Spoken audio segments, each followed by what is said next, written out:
This week on Low Earth Orbit, we have a review of the movie Interstellar. That's spoiler-free, followed by a full discussion afterwards.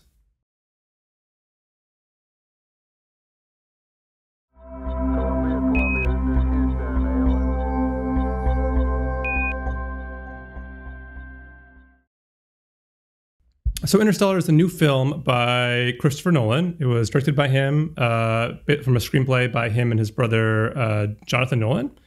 And it stars Matthew McConaughey, Anne Hathaway, Jessica Chastain, Michael Caine, Bill Irwin, Ellen Burstyn, and Casey Affleck.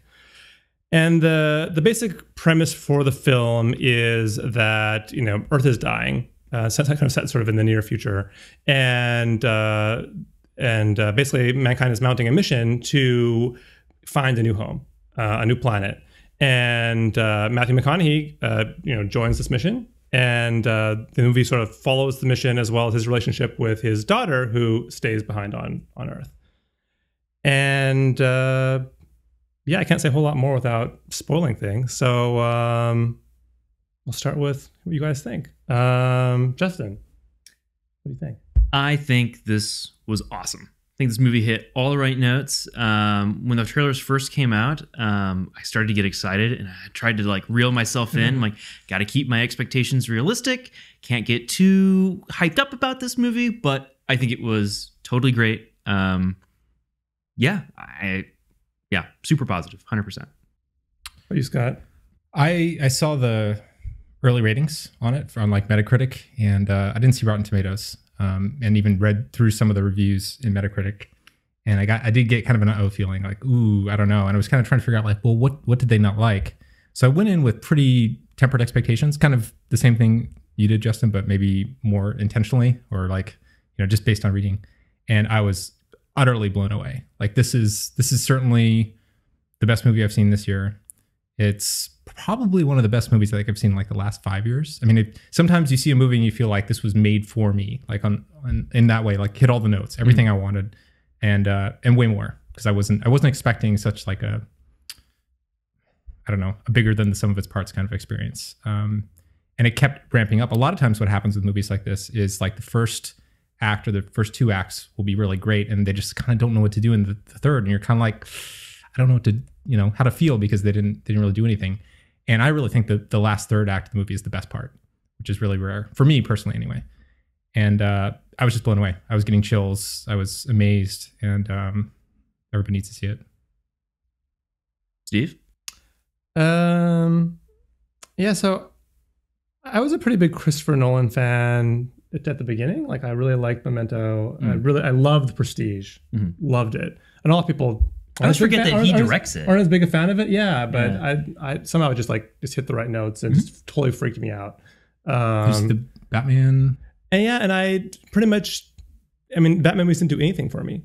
I didn't. They seemed really long and overbearing, and I just didn't really like them at all.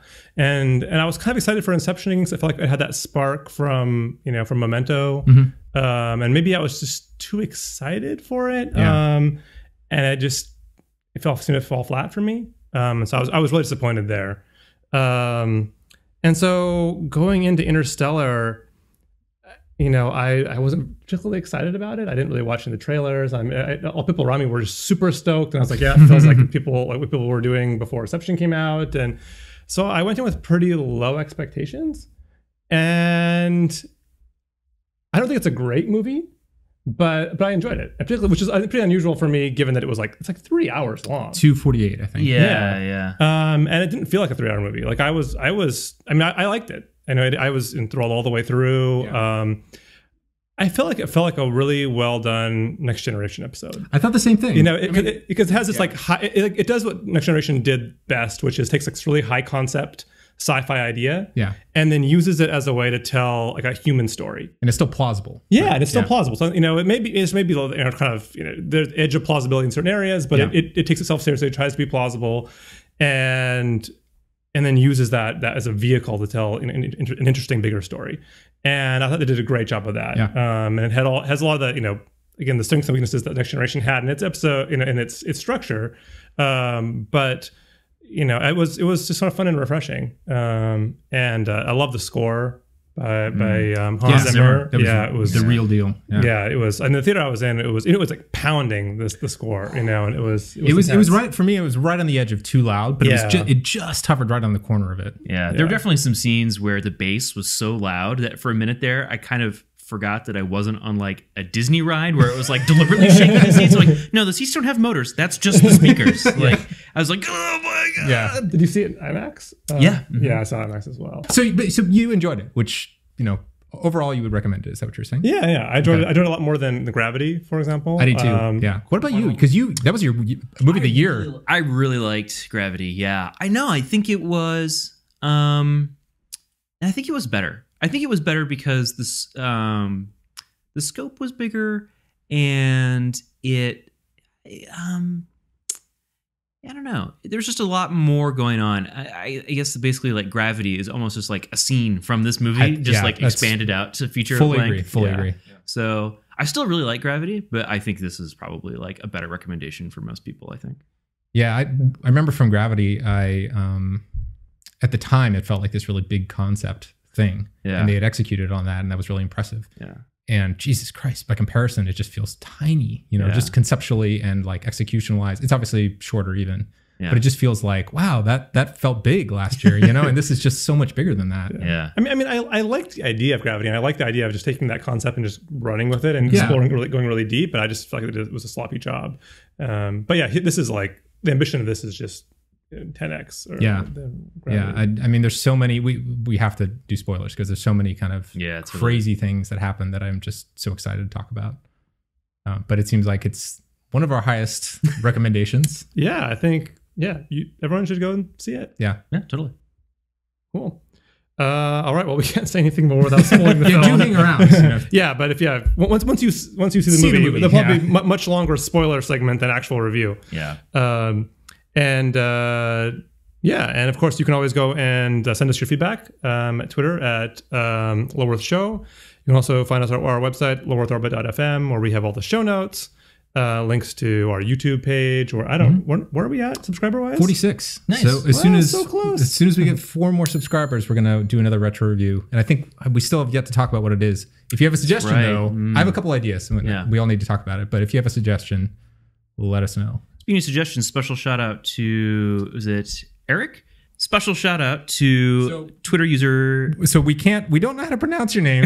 It looks like Eric, but there's an emphasis on the first E. So your Twitter name is ETREP. Yeah. Sorry, we butchered even your Twitter name a little bit. But thank you. So there was a request for, could you guys review Interstellar? We were already planning on doing it, but we also appreciate the vote of confidence. So. Absolutely. Yeah. So, you have anything else you'd like us to review? Yeah, we're totally open to that. Particularly in this case, it looks like we might get to 50 pretty soon. So if there's a retro review, last time we did The Fifth Element, which was a rousing success, at least from my perspective. Yes. Controversial. Not quite as controversial as Snowpiercer, but controversial. Yep. Yes. So anyway. All right. Spoilers? Spoiler sounds great. Let's do that.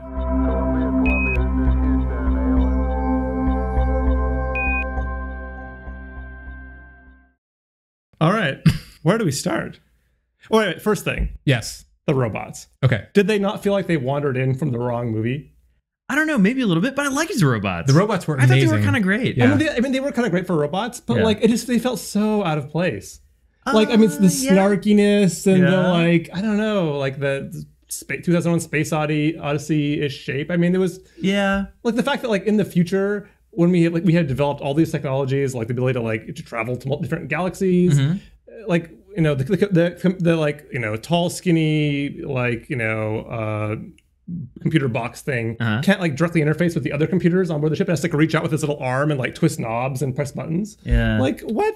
I don't know. Did they lose Bluetooth technology? I feel like for some of those things, it was things that he had to physically interact with, right? Yeah, he was. Yeah, it was. So they were repurposed military bots. They weren't. They weren't the NASA bots, right? But I think the idea was that it was designed for humans, right? I know what you're saying, but I think in general, I think the reason they were so ugly was because they were military robots, right? Where they were built for like ruggedness first and like everything else. It was like a tank. It was like trying to get a tank inside of it. Yeah. But they were surprisingly graceful though, like in the 0G, like even though they were like basically just giant refrigerators, like they had, I don't know. Yeah. I liked them. I thought they were cool. The thing I thought was interesting. So the personality aspect, I mean, the snarkiness and everything like that. I think that was because you were supposed to feel a connection to them when he goes through the black hole, right? Like, and did you? Yeah. I mean, I did. Yeah. I did. Okay. Yeah. I didn't. I thought it was kind of like, oh, he's going to put the funny robot through the black hole. That sucks. Yeah. Like, I don't know. And interesting how they all kind of had slightly different personalities and stuff like that. Yeah. But one of the major themes, I mean, this is probably super obvious, but one of the major themes in the movie is sort of this like balance between like, you know, scientific objective analysis and sort of the human element, which I think the robots were trying to, you know, it was supposed to be another example of that, right? Yeah. Because they had like, you know, the humor rating is at 90% or whatever. Yeah. And all those things that they kept joking about, like turn up your humor, turn down your sarcasm or whatever it was. Yeah. There's also, I mean, it occurs to me now too that like, I guess that's sort of almost like the beginning of the third act. You sort of realize that Michael Caine's character sort of knew the whole time that it was probably not possible to take people off of Earth through the wormhole. And, you know, the astronauts are like super upset, right? And they sort of feel like they've been used and all this other stuff. And it's funny because later in the movie, they sort of talk about the robots like, well, they have to do what we tell them to do. They're robots. You know, It's kind of like, maybe that's sort of the same thing where it's like Michael Caine is sort of like, you know, manipulating them. And it's like, it is for a good reason, you know, the same way it was like, for a good reason, we'll put the robot through the black hole so you can gather this data. But it's still sort of like, maybe that's not a good enough reason. Like, I don't know, you know? So, so one of the things, I probably should have mentioned this in the main review, but I thought one of the things that I really, really enjoyed was the sort of setting up of things and the paying off of them at the end of the movie. Yes. That was some of the coolest moments. Absolutely. And I think it's been the last movie I can remember that really did that effectively was like the Back to the Future series. It's been a long time since those were out. And having that sort of like little things that happen on the way in the first or second act and have a connection to them in third act. I mean, it's not rocket science to do it. It's just that so few people actually decide to do that as a director or writer. Yeah. And they conserve detail, right? Like they don't put a whole bunch of stuff in and then never pay it off. Yeah. Like everything in there that makes you go, oh, that's kind of cool, winds up actually like mattering. You know? Although, I don't know, didn't it seem to you like the whole ghost thing? I was waiting for it to get paid off. I'm like, why did they spend all this time on this? It has to. Oh, no, they had to. Yeah. Yeah, absolutely. I mean, and I had kind of the opposite reaction. I felt like it felt clunky. I was like, okay, the plot pieces are putting it into place. I'm watching them be here. I mean, they wouldn't spend this time on this. Right. I actually kind of like it when filmmakers it's a little bit more surprising that it comes subtle, back. because they actually you know, they sort of mix in some of the red herrings have nothing to do with the ending, so it's not really clear which pieces are the chess pieces. You know, that's true. And it felt like, I mean, there was just the movie was so long anyway. They probably like if they would have thrown anything more in, then my review probably would have gotten worse. Yeah. Well, it's kind of, I mean, you guys are asking for different things, right? You're saying that you like it when they sort of put things in there that are consistently there for a reason, and you're suggesting it might be good to throw some things in that are intentionally throwing you off the path.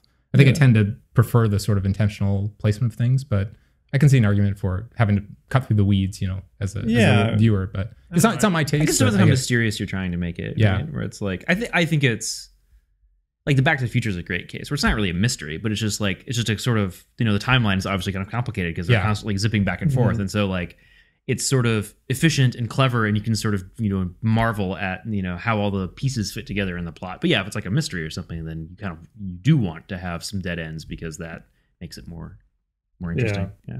I guess the main point of the movie was not the mystery. I mean, there was a twist at the end, but you know, that wasn't the only payoff you got for the film. Yeah. Right. Yeah. In fact, I think if it was the only payoff, I would be pretty disappointed because I wasn't. It was okay, but I wasn't particularly in love with the twist and the ending. Oh, I love that part. Unabashedly. Like that was what made it a fantastic movie for me. I can understand based on what you've talked about in the past why that wouldn't appeal to you, but for me that was the selling point. Yeah. This I think is the first time or the most big budget example we've ever had of a Hollywood movie that covered like relativity in this level of detail. Yeah. Wow. I actually could not believe how much it featured as a plot point. Like I mean, my favorite act was the second act actually, because I loved the worlds they visited and the way and again the way they used that, like, you know, I kind of wanted more of that, honestly. Yeah, it was great. I felt like they were really original and delightful and different. It wasn't just like, oh, they landed in this planet and it looks like Arizona because it was cheap to record in Arizona. Oh, now they're in like Hawaii because they could, you know, fly to Hawaii. You know, like, you know, I mean, which is often happens on like Star Trek because they just like to have the budget, you know. But here they clearly had the budget to do something like really interesting, Like I love, the epic wave, that was great. Yeah, even though it's in the trailer, but yeah, it's still super cool. And the weird like frozen cloud that planet, was super awesome, which I think didn't have a surface, right? Because I think Matt Damon's character kind of lies. He manipulates the data and lies about like how good the planet is. So is it like, is the whole planet like sort of these frozen clouds basically? And it's like it's just sort of like Swiss cheese all the way down. Yeah, like is that so the physics consultant that they had on the film, there's this whole story about how they actually made a scientific discovery in the course of this. When they were simulating the black hole, they discovered, while there's this halo effect on black holes, there would be, according to the math. So anyway, he in general felt very strongly about the scientific basis for the movie. That's cool. He said the only thing he wasn't real sure about was the ice clouds, because he felt like the structures just wouldn't hold up. But yes, it is a very arresting visual. Yeah, it's kind of like, very cool. What's going on here? And like with sort of, they show this in the trailer too, where it's almost like there's mountains above and below, like they're kind of zooming. It feels through. very Inception-y. Totally, yeah. It was totally reminding me of Inception, where like Paris like folds over on itself. Yeah, it's just like that. I might be alone between the three of us in thinking this, but I didn't think Matthew Cooper was gonna survive after. Oh, me neither. Yeah, I didn't think so. I was actually really uncomfortable during the scene where he's flying into the black hole, because like, you're expecting him to squish, right? Yeah, me too. I was like, this is gonna be horrific. Yeah, like this is gonna be probably the grossest thing I've seen in a while. Like I don't want to see him get like twisted by like the weird tidal forces. I'm glad it didn't, because that wouldn't have been. I mean, it would have been scientifically more accurate, probably. I mean, none of us really know what happens in black holes. Yeah. Well, that's the beginning of the completely throwing out like the. And in fairness, I mean, that's. You can say, well, that's not how black holes work. And the reality is we're so distantly far from understanding anything like that it kind of, you have to, at least I was able to forgive that. But yeah, I had the same feeling. It's like, ooh, this is not gonna, it's not gonna end well. Or like, have you guys seen Sunshine? Yeah, I think you have. Yeah, I think you would like it, except for like the last act. The last act is horrible, but the first two acts are amazing. Yeah. The first two acts are better than this movie. But the last act is so bad that it brings it all down. There's actually a lot of parallels too, with like the video messages from home and sort of like and there was Icarus 1 and 2, so they're following this other mission, and that what happened, and the parallels between Matt Damon's character and I forget who played this similar character in Sunshine. Yeah, lots of parallels. But I groaned when I saw Matt. I'm like, really, Matt Damon? He's a really good actor, though. I mean, I ended up forgiving it, because I really ended up really loving that whole little storyline with him. I think I totally sympathize with him. I mean, he's clearly set up as the bad guy, but I'm like, gosh, if I'm like. You think you're done. Yeah, you think you're done. This is your only hope. Yeah. To not just die on a rock by yourself. And I think that was another example of the humanity versus like the social or the scientific responsibility that came up again and again and again. And like he acknowledged, like, I know this isn't like a good idea, but he's like, you haven't been through what I've been through, so don't judge me, But sorry, I interrupted. Yeah.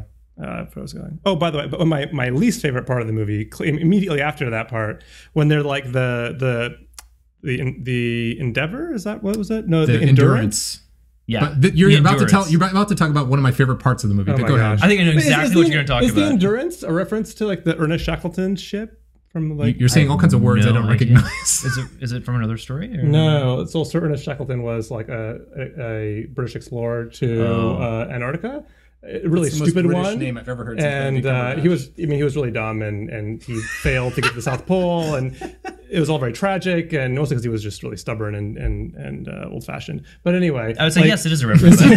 But his ship was the Endurance. Yeah, the book written by one of his crew members is The Worst Journey in the World. It's actually a pretty great, not very apt title. But anyway.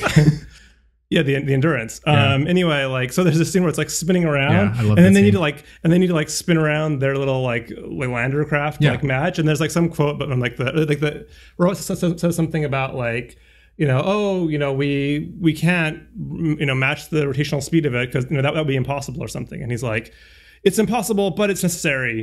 And I'm like, really? Well, I mean, that's yeah. Wait, if it's impossible, then it's impossible. The impossible only has one meaning. Well, it's a fictional robot in a fictional movie saying it's impossible. So I mean, well, he could have said he's wrong. Well, Data. There's in Star Trek. People like Data will say it's impossible, and Picard will tell him no, we have to do it anyway, and it happens. It's like a reoccurring theme. I hate it. Okay, well, it exists though. I honestly even forgot that line until you just Yeah. brought it Oh, up. just- I, mean, it was I just- feel like it's just one of those sort of like throwaway like I know. action movie lines. I know you that's why I hate so much about it. Like, Yeah. impossible has a very, very, very clear meaning, and like action movies, This just is literally the worst line. It's hyperbole, right? I mean, it's just you're upset. it's a about it. robot. It's not good. It's not. No, but a robot with a personality. I mean, this robot, like presumably, it's a military robot. It should know when to say something's impossible. He's only 90% honest. I get, But the actual physics of them recovering, that bothered you less than the line about it being impossible? It actually bothered me less. Yes. I was really unhappy about that line. that scene I thought was fantastic though, because that's the example we've talked. I think I mentioned in the past, like the Pixar philosophy about like real peril. Like that is like there's no freaking way. Like when it blew up, I'm like, that's it, they're done. Yeah, they're toast. Yeah. Yeah, that was really great. Yeah. I did love how, and they did this in Gravity too, where they kind of cheated in Gravity because the music would sort of fill in for it, but they really did do no sound for the space scenes, which Legit. was cool. Yeah, I did like that a lot. And they saved it, I think, for the parts where it really helped, especially because it'd be like sort of like the GoPro on the side of the space shuttle, and like you'd see like the puff of like Someone the watched thruster way too and much stuff. Breaking Bad. Like there were so many cameras mounted on objects, in that film. Yeah. But the thing about that too is it wasn't just sort of the scientific accuracy, but it really made you feel like alone. Like when there's no sound, like you're like, holy crap. I thought there was a lot of interesting sort of sound choices in the movie. Like so the things that stand out for me are the silence of a lot of the space scenes, or almost all the space scenes.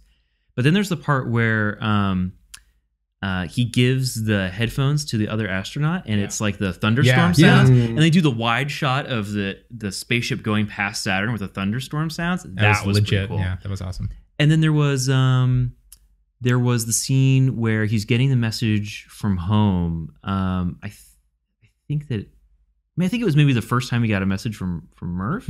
And there's like the really like the music's like coming to a crescendo, and then she switches off the video camera, and as soon as she does, the music stops, like cuts off, hard stop. And I'm like, that was pretty cool. Yeah. So there's some cool sound things going on here too. Kind of more generally about the movie, I think my favorite kinds of movies are movies that are made up of a series of like amazing moments. And I really think this was an example of that. Like it wasn't that, I love the movie because of this particular, plot point or this particular actor or whatever. It's just like there were these moments that even if you took them in isolation, they could be amazing, like 3-minute short films, and then you just have, literally 3 hours of that, which sounds crazy, but it actually worked. Yeah. I think it's so crazy when they got to the planet with the waves, and like the wreckage was like still there and still mostly intact. That and whole thing, and they realized like, oh my gosh, like she probably just landed like 2 hours or 3 hours ago because awesome. of all the crazy probably just relativity died. stuff. Yeah. I'm just like, oh my god. It screws with your head in the best imaginable way. Yeah. Oh, the spherical black hole thing, by the way, that was that whole phenomenon. I mean, the fact that they were risking to explain it inside of a movie was really interesting. Oh, the fact the wormhole is spherical. Yeah, I thought that was really interesting. Yeah. The thing we didn't talk about, by the way, was the fact that like in this movie, Matthew McConaughey goes through the journey that Jodie Foster goes through. Oh yeah. In Contact, even That's though he was in true. both movies. Yeah. So I thought it was pretty fascinating. I think this is a better take on it, but yeah. Yeah. I know this movie makes me want to rewatch Contact. Right. Yeah, I exactly. haven't seen it since forever. Man, what a crazy movie. By the way, Super although good. you But, should- and there was a couple. So when Matt Damon like tries to basically like hijack the Endeavor, and like he has to dock manually, and he's like just coming in for the thing, and it doesn't quite make. Well, there was that. Well, all the docking scenes basically where they have to like try and dock the spacecraft. The whole time, I'm like, I know exactly how hard this is in Kerbal Space Program. I was like, oh my gosh, this is like impossible. This is so hard. Although I think that annoyed me about it was like, so like when they take off from Earth, there's like this all these like very like Apollo mission-y like scenes of like Saturn, basically Saturn V looking, launch vehicle with multiple stages, etc. And to get out of Earth's gravity, and then they go. So then half the movie goes by, and then they're on another planet with stronger gravity than Earth. That they say, the way planet, and they're just on this little tiny little tiny, barely bigger than the cockpit, little craft they're in, whatever it is, that little shuttlecrafty thing. And they like just fly up straight out of the atmosphere up to the station again. Oh yeah. And I'm like, what? Wait a minute here. Yeah. Like, why did you need a giant multi-stage Saturn V rocket here, and you just could, fly your little tiny ship right into the atmosphere? Yeah. Like, did you forget you were trying to be like realistic here? That's true. I mean, that is like a what very they Star would've done. Trek-y thing to do. To Yeah, have no, like it's- the little like landing craft Yeah, that doesn't exactly. really need a whole big rocket. It's like, yeah, actually, those rockets are big for a reason. That's not just because it looks cool. Yeah. Yeah. I mean, I don't have a solution for what they would have done otherwise. Yeah. I mean, not go to the planets. Yeah, it'd be like actually, yeah, like the whole movie doesn't work if they don't have a way to get onto and off of the planets quickly and like reliably. Yeah. So I don't know. I guess Matthew McConaughey doesn't go to space. Yeah. I feel like it's more excusable because like what else are you gonna do? Like, Right. like I don't know. I feel like I had the same complaint about Gravity, but a lot of Gravity is like really stupid mistakes. There were like solutions to them. They could have just been a little bit less sloppy. It would be a bad move if they landed like, well, I guess we're here. Damn, this sucks. Landed on those wave we should planet, have thought about this. and now we're stuck here. Yeah. Great. Yeah. Actually, one other thing I want to complain about. Of course, I have to complain about. Okay. So, in a movie that's so obsessed with time, and time dilation and all this stuff, which I loved, there's this whole thing about like how Matthew McConaughey is like one age when he leaves the planet. He makes this comment about, oh, maybe you'll be the same age as me to his daughter when we see each other again, or something like that. And then sure enough, like, they pay that off halfway through the movie when now she's grown up and showing us this video saying, oh, I'm the same age that you were when you left the planet. But Matthew McConaughey is like 45 and Jessica Chastain is like 30. They do not look the same age at all. I mean, it's like they like tried, like made her look older. Him like, no, they didn't even try. And like, then they're like, this big deal. Oh, we're the same age. Like, no, you're not. Like, why even say that? You're so obviously not the same age. Like, and what a silly detail to get wrong. Why even mention it? Why not try a little bit harder with the makeup or something? Like, I don't know. I mean, I think I think you could find many more examples of that. I know, in the movie, but it seems odd. The movie's so obsessed with time to get that detail. Just, maybe wrong. Maybe. What do you guys think of Anne Hathaway's character overall? Did you? She was really interesting. I liked it because they weren't afraid. I started to talk about it before, and I kind of cut myself off. Yeah, that's why I want to circle back on it. I was. It's a really delicate, sort of political issue to talk about a female engineer and do you let the character have emotions that we kind of consider with more feminine, vulnerability or whatever, and they let her do that, which I thought was an interesting choice. Like, she's a fully, there's no question that she's completely capable and a scientist, an established scientist, but they also let her show some vulnerability about there's this person she's in love with and she's kind of wants to go see him, even though it doesn't necessarily make logical sense. It turns out that probably might have been the right call, actually. Right. Yeah.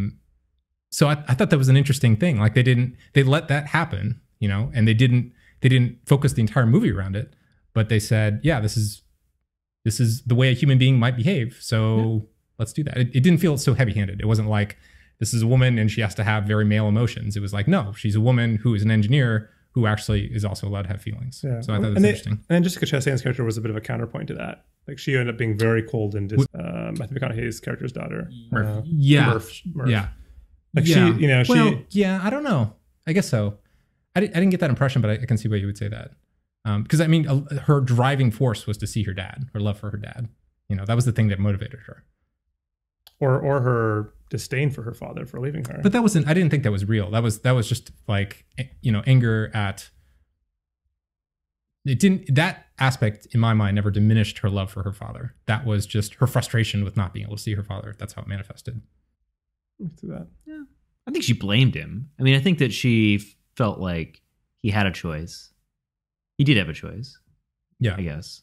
And I think that she was upset that he chose to do what he did. And I think that I suspect that as, she got older and got involved with the space program and stuff, I think she probably understood why he made the choice. Yeah. But it doesn't mean that she's not still upset that he did it. Yeah. And I think she was, at least early on, the point there was that she was upset that he wasn't listening to her. Like, she knew. Oh, because because there's the 23 years or whatever that they're on the wave planet, right? And they didn't send any messages home. No. Couldn't send any stay messages. the stay thing. She told him not to go. She said the message says stay. Yeah. And she's like, you're not listening to me. You're not listening to me. It turns out that he had sent that. Yeah.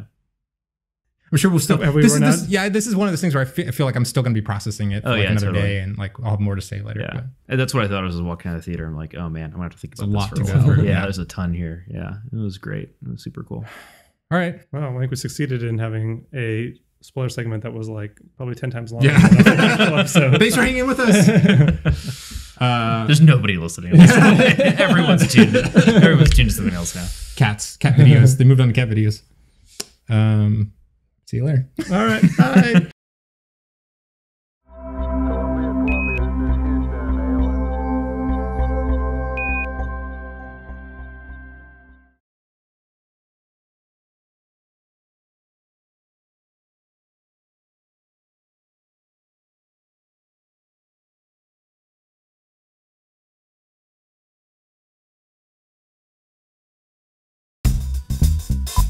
Ellen Burstyn and Casey Affleck. And mystery guest stars. And and others that we cannot mention here without spoiling the movie. I wouldn't mention it at all. Oh, like don't even say that it's coming. Yeah, until spoilers. Okay. Yeah, it was. I didn't expect an actor to like just appear in the middle. Yeah, totally. So it was. What is an actor doing in there? Yeah, An astronaut. How weird is this? Whoa. Matt Damon. What they said Matt Damon? Nobody has anything on their face, right? I noticed there was an entire episode with me with something on my lip, and I was like, why did nobody tell me? I didn't notice. Yeah. No. It was only visible to me, I guess, on video, or whoever's watching the video, I guess. But. You know, like perfectly fixed every single frame. You open it out. Sorry, guys, I'll be done in 2 weeks. All right. Got our big, or I was gonna say big boy voices. That sounds weird. Indoor voices? I don't know. Professional voices. Yes. Yeah. Okay. Totally professional. That's us. Welcome to Low Earth Orbit. We don't say episode numbers anymore, do we? No, we don't. Oh, okay, no. I thought you forgot. What did we just say? Welcome to Low Earth Orbit. I'm Steve Marmon. Okay, yeah. We skip past that. I mean, you say that part. Yeah. Oh yeah, we're doing good. We're firing on all cylinders now. It's hilarious. Oh, well, so we Okay, we got Sorry. professional. Get out of here. Just give me the system. I can't look at Steve. And this week we review Interstellar. What does that really say? Dramatic pause. No, that was right. I mean, it was actually, you paused just at the wrong time. Usually you would pause before you say anything, not right before the movie title, but that's okay. Just for dramatic effect. All right. Third time the we charm. got this. Yeah. Hulk comic books. Like, you're gonna edit all this out. Right? This is how we know we should mention him on the show. I do not know how to pronounce his name. Perfect. So, Oh dear. yeah, exactly. So we're gonna put. We're gonna butcher the name. Well, Steve, you're hosting this week, so you should butcher his name. I can't read from that angle. I'm sorry. Should we start over for the editing? So, say it again. Oh.